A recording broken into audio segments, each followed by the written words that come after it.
नमस्कार मित्रांनो, try this bye Preeti या चॅनलमध्ये तुमचं सर्वांचं मनापासून स्वागत.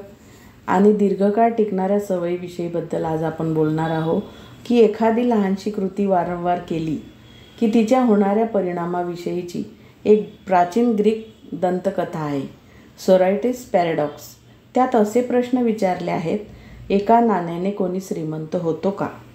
तुम्ही एखाद्या माणसाला 10 नाण्यांचा दिला तर तो श्रीमंत झाला असे तुम्ही म्हणाल का? पण जर का तुम्ही त्याला आणखी 1 नाणे दिले तर, पुन्हा 1 नाणे दिले तर, अशीच जर नाणे देत राहिलात तर एक वेळ तरी अशी येईलच की तुम्हाला हे मान्य करावेच लागेल की कधीतरी 1 नाणे श्रीमंत बनेपर्यंत कोणीच श्रीमंत होऊ शकत नाही. हीच गोष्ट तुम्ही अगदी लहान लहान सवयीविषयी म्हणू शकता.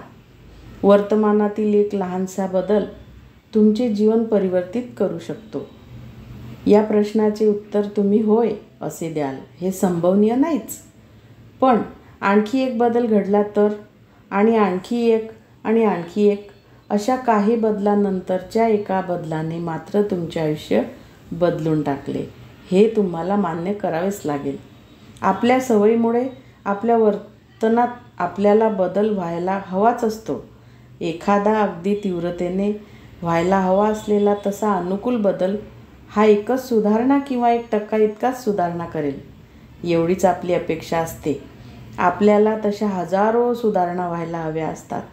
सुधारणेच्या एका पूर्ण योजनेतील पायाभूत अशा अनेक लहान लहान सुधारणा घडून आणणाऱ्या लहान लहान सवयींचा सोरोस ढीग हवा असतो.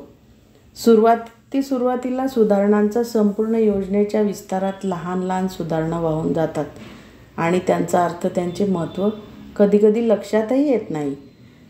त्या एका नाण्यासारख्या असतात.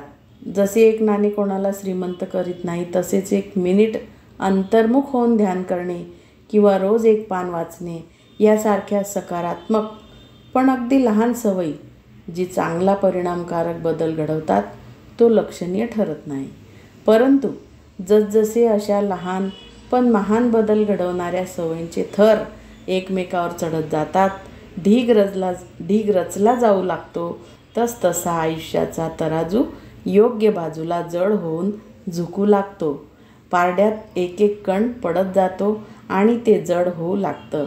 त्या सवयी जर नेटाने सुरू ठेवल्या तर ते पारडे अखेर टेकते. चांगल्या परिणामांचे वजन जास्त होते. धन्यवाद.